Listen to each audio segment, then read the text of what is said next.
ಹರೇ ಕೃಷ್ಣ ಎಲ್ಲರಿಗೂ. ನಾನಿಲ್ಲಿ ಹುಣಸೆಕಾಯಿ ತೊಗೊಂಡು ಬಂದಿದ್ದೀನಿ. ಯಾವಾಗಲೂ ಒಂದೇ ಥರದ ಚಿತ್ರಾನ್ನ ತಿಂದು ಬೋರ್ ಆಗಿದ್ರೆ ಈ ಥರ ಒಮ್ಮೆ ಟ್ರೈ ಮಾಡಿ ನೋಡಿ, ತುಂಬ ಇಷ್ಟ ಆಗುತ್ತೆ ಎಲ್ಲರಿಗೂ. ನಾನಿಲ್ಲಿ ಹುಣಸೆಕಾಯಿನ ತೊಳ್ಕೊತಿದ್ದೀನಿ.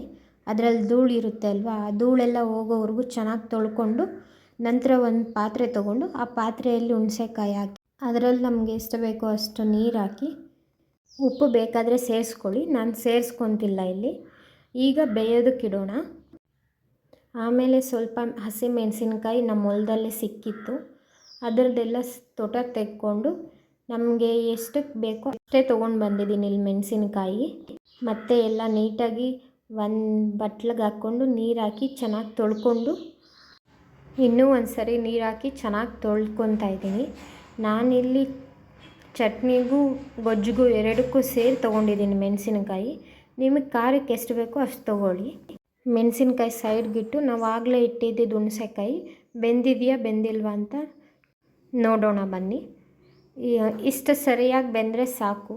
ಜಾಸ್ತಿ ಬೇಯಿಸೋಕೆ ಹೋದರೆ ಎಲ್ಲ ಹುಣಸೆ ಬೀಜನೂ ಬೆಂದೋಗುತ್ತೆ, ರುಚಿ ಚೆನ್ನಾಗಿರೋದಿಲ್ಲ ಆವಾಗ. ತೆಂಗಿನಕಾಯಿ ತುರಿ, ಸ್ವಲ್ಪ ಮೆಣಸಿನ್ಕಾಯಿ, ಒಂದು ಟೊಮೊಟೊ, ಸ್ವಲ್ಪ ಕಡಲೆ ಬೀಜ, ಸ್ವಲ್ಪ ಕೊತ್ತಂಬರಿ ಸೊಪ್ಪು ಸೇರಿಸ್ತಿದ್ದೀನಿ. ಹಾಗೆ ಬೆಳ್ಳುಳ್ಳಿ, ರುಚಿಗೆ ತಕ್ಕಷ್ಟು ಉಪ್ಪು ಹಾಕಿ ಫೈನಾಗಿ ಪೇಸ್ಟ್ ಮಾಡಿಕೊಂಡ್ರೆ ಈ ಥರ ಚಟ್ನಿ ರೆಡಿ ಆಗುತ್ತೆ. ಈಗ ಒಗ್ಗರಣೆ ಕೊಡೋಣ. ಒಂದು ಬಾಣಲಿ ತೊಗೊಂಡು ಅದರಲ್ಲಿ ಸಾಸಿವೆ, ಜೀರಿಗೆ, ಚೂರು ಕರಿಬೇವು, ಒಂದು ಒಣಮೆಣಸಿನ್ಕಾಯಿ ಹಾಕಿ ಒಗ್ಗರಣೆ ಹಾಕಿಬಿಟ್ರೆ ಚಟ್ನಿ ರೆಡಿ ಆಗೋಯಿತು. ನಂತರ ಒಂದು 4 ಈರುಳ್ಳಿ ತೊಗೊಂಡು ಅರ್ಧ ಚಂದ್ರ ಥರ ಕಟ್ ಮಾಡಿಕೊಂಡು ಸಾಧ್ಯ ಆದಷ್ಟು ತೆಳ್ಳಗೆ ಕಟ್ ಮಾಡಿಕೊಂಡ್ರೆ ಗೊಜ್ಜಲ್ಲಿ ಚೆನ್ನಾಗಿರುತ್ತೆ. ಇಲ್ಲ ದಪ್ಪ ದಪ್ಪ ಅಂದರೆ ಚೆನ್ನಾಗಿ ಬರೋದಿಲ್ಲ. ನಿಮಗಿನ್ನೂ ಈರುಳ್ಳಿ ಬೇಕಾದರೆ ತೊಗೊಳ್ಳಿ, ನನಗೆ 4 ಸಾಕಿಲ್ಲಿ. ಹಾಗೆ ಒಂದು ಪ್ಲೇಟಲ್ಲಿ ಹಾಕ್ಕೊಂಡು ಎತ್ತಿಟ್ಕೊಂಡ್ರೆ ಆಮೇಲೆ ಸ್ವಲ್ಪ ಮೆಣಸಿನ್ಕಾಯಿ ತೊಗೋಬೇಕು. ನಿಮಗೆ ಖಾರಕ್ಕೆ ಎಷ್ಟು ಬೇಕೋ ಅಷ್ಟು ತೊಗೊಳ್ಳಿ. ನಾನಿಲ್ಲಿ ಹುಣಸೆಕಾಯಿ ಹಾಕ್ತಾ ಇರೋದ್ರಿಂದ ಸ್ವಲ್ಪ ಖಾರ ಹೆಚ್ಚಾಗೇ ಇರಲಿ ಅಂತ ಒಂದು 10 ಮೆಣಸಿನ್ಕಾಯಿ ಬಳಸ್ತಿದ್ದೀನಿ. ಅವನ್ನೆಲ್ಲ ಚಿಕ್ಕ ಚಿಕ್ಕದಾಗಿ ಕಟ್ ಮಾಡಿಕೊಂಡು ಮಧ್ಯಕ್ಕೆ 2 ತುಂಡು ಮಾಡಿಕೊಂಡ್ರೆ ಸಾಕು. ನಿಮ್ಗೆ ಇನ್ನೂ ಚಿಕ್ಕದಾಗಿ ಬೇಕಾದರೂ ಕಟ್ ಮಾಡ್ಕೊಳ್ಳಿ. ನಂತರ ಇಲ್ಲಿ ನಮ್ಮ ಹೊಲದಲ್ಲೇ ಬೆಳೆದಿರೋ ಅಂಥ ಕೊತ್ತಂಬರಿ ಸೊಪ್ಪು ತೊಗೊತೀನಿ. ನಿಮಗೆ ಎಷ್ಟು ಬೇಕೋ ಅಷ್ಟು ತೊಗೊಳ್ಳಿ. ನನಗೆ ಇಷ್ಟು ಸಾಕಿದ್ದಕ್ಕೆ ಕಟ್ ಎಲ್ಲ ಚಿಕ್ಕ ಚಿಕ್ಕದಾಗಿ ಕಟ್ ಮಾಡ್ಕೊಂಡು ಸೈಡ್ ಇಟ್ಕೊತೀನಿ. ಶುಂಠಿ ಬೆಳ್ಳುಳ್ಳಿ ಪೇಸ್ಟು ಬೇಕಂದರೆ ಹಾಕ್ಕೊಳ್ಳಿ, ಆಪ್ಷನಲ್ಲು. ಇಲ್ಲೊಂದು ಪಾತ್ರೆ ತೊಗೊಂಡು ಅದರಲ್ಲಿ ಸ್ವಲ್ಪ ಎಣ್ಣೆ ಹಾಕಿ ಕಡಲೆ ಬೀಜ ಹಾಕಿ ಗೋಲ್ಡ್ ಕಲರ್ ಬಂದಮೇಲೆ ಒಂದು ಪ್ಲೇಟಲ್ಲಿ ಸೈಡಲ್ಲಿ ಇಟ್ಕೊಳ್ಳಿ. ಹಾಗೆ ಉದ್ದಿನಬೇಳೆ, ಕಡಲೆಬೇಳೆ ಹಾಕಿ ಸೈಡಲ್ಲಿ ಇಟ್ಕೊಳ್ಳಿ. ಆಮೇಲೆ ಸಾಸಿವೆ, ಜೀರಿಗೆ, ಕರಿಬೇವು, ಆಗಲೇ ಹಚ್ಚಿಟ್ಟಿರೋ ಅಂಥ ಹಸಿಮೆಣಸಿನ್ಕಾಯಿ ಎಲ್ಲ ಹಾಕಿ ಒಂದು ಸಲ ಮಿಕ್ಸ್ ಮಾಡಿ. ಮಿಕ್ಸ್ ಮಾಡಿದ್ಮೇಲೆ ಚಟಪಟ ಅನ್ನುತ್ತೆ. ಅದಾದರೆ ಒಂಥರ ಈರುಳ್ಳಿ ಹಾಕಿರಿ. ಈರುಳ್ಳಿ ಹಾಕಿದ್ಮೇಲೆ ಚೆನ್ನಾಗಿ ಮಿಕ್ಸ್ ಮಾಡಿ. ಅದು ಪಿಂಕ್ ಕಲರ್ ಬಂದಮೇಲೆ ಶುಂಠಿ ಬೆಳ್ಳುಳ್ಳಿ ಪೇಸ್ಟ್ ಹಾಕಿ ಚೆನ್ನಾಗಿ ಮಿಕ್ಸ್ ಮಾಡಿ. ಹಸಿ ವಾಸನೆ ಹೋಗೋವರೆಗೂ ಮಿಕ್ಸ್ ಮಾಡಿ. ಹಾಗೆ ಒಲೆ ಮೇಲೆ ಬಿಟ್ಟು ಈ ಸೈಡ್ ಒಂದು ಬಾಣಲಿ ತೊಗೊಂಡು ಅದರಲ್ಲಿ ಹಸಿಮೆಣಸಿನ್ಕಾಯಿ ಹಾಕಿ ಚೆನ್ನಾಗಿ ತೊಳ್ಕೊಳ್ಳಿ. ತೊಳ್ಕೊಂಡ್ಮೇಲೆ ಆದಮೇಲೆ ಒಂದು ಪ್ಲೇಟಲ್ಲಿ ಹಾಕಿ ಸೈಡ್ಗೆ ಎತ್ತಿಟ್ಕೊಳ್ಳಿ. ನಂತರ ಇಲ್ಲಿ ನಾನು ಕೊತ್ತಂಬರಿ ಸೊಪ್ಪು ಸೇರಿಸ್ತಾ ಇದ್ದೀನಿ, ಸ್ವಲ್ಪ ಸೇರಿಸ್ಕೊಳ್ಳಿ. ಒಂದು ಸಲ ಚೆನ್ನಾಗಿ ಮಿಕ್ಸ್ ಮಾಡಿದ್ಮೇಲೆ ಆಗಲೇ ಬೇಯಿಸಿಟ್ಕೊಂಡಿರೋ ಅಂಥ ಹುಣಸೆಕಾಯಿನ ಚೆನ್ನಾಗಿ ಕಿವುಚ್ಕೊಳ್ಳಿ. ಎಷ್ಟು ಬೇಕೋ ಅಷ್ಟು ರಸ ಬರೋವರೆಗೂ ಕಿವುಚ್ಕೊಳ್ಳಿ.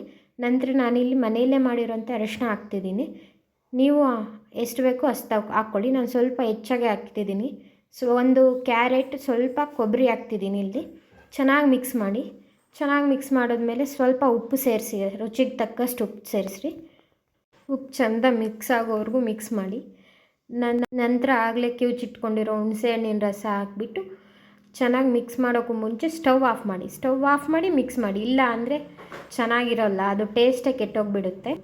ಅಲ್ಲಿಗೆ ಚಿತ್ರಾನ್ನದ ಗೊಜ್ಜು ರೆಡಿ ಆಯಿತು.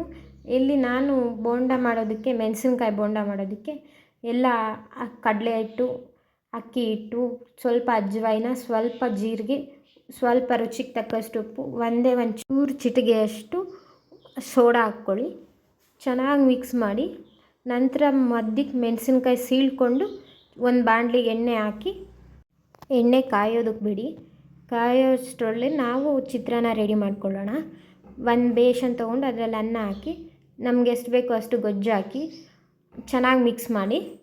ಮಿಕ್ಸ್ ಮಾಡಿದ್ಮೇಲೆ ಪ್ರತಿ ಹಣ್ಣದಾಗಳು ಚೆನ್ನಾಗಿ ಮಿಕ್ಸ್ ಆಗೋಂಗೆ ಮಿಕ್ಸ್ ಮಾಡಿ. ಆಗಲೇ ಸೈಡ್ಗೆ ಇಟ್ಕೊಂಡಿರೋ ಅಂಥ ಕಡಲೆಬೀಜ, ಕಡಲೆಬೇಳೆ ಹಾಗೂ ಉದ್ದಿನಬೇಳೆ ಹಾಕಿ ಚೆನ್ನಾಗಿ ಮಿಕ್ಸ್ ಮಾಡಿ. ಚೆನ್ನಾಗಿ ಮಿಕ್ಸ್ ಮಾಡಿದ್ಮೇಲೆ ರೆಡಿ ಆಗುತ್ತೆ. ಅಷ್ಟರಲ್ಲಿ ಈ ಸೈಡು ಎಣ್ಣೆ ಕಾದಿರುತ್ತೆ. ಹಿಟ್ಟಲ್ಲಿ ಚೆನ್ನಾಗಿ ನೆನೆಸಿ ಈ ಥರ ಒಂದೊಂದೇ ಎಣ್ಣೆಲಿ ಬಿಡಿ. ಚೆನ್ನಾಗಿ ಎಣ್ಣೆ ಕಾದ್ಮೇಲೆ ಬಿಡಿ. ಸ್ವಲ್ಪ ದೂರ ಬಿಡಿ, ಇಲ್ಲ ಒಂದೇ ಪಕ್ಕದಲ್ಲಿ ಬಿಟ್ಟರೆ ಎಲ್ಲ ಕಚ್ಕೊಂಡ್ಬಿಡ್ತತೆ, ಮತ್ತು ತೆಗಿಯೋವಾಗ ಕಷ್ಟ ಆಗುತ್ತೆ.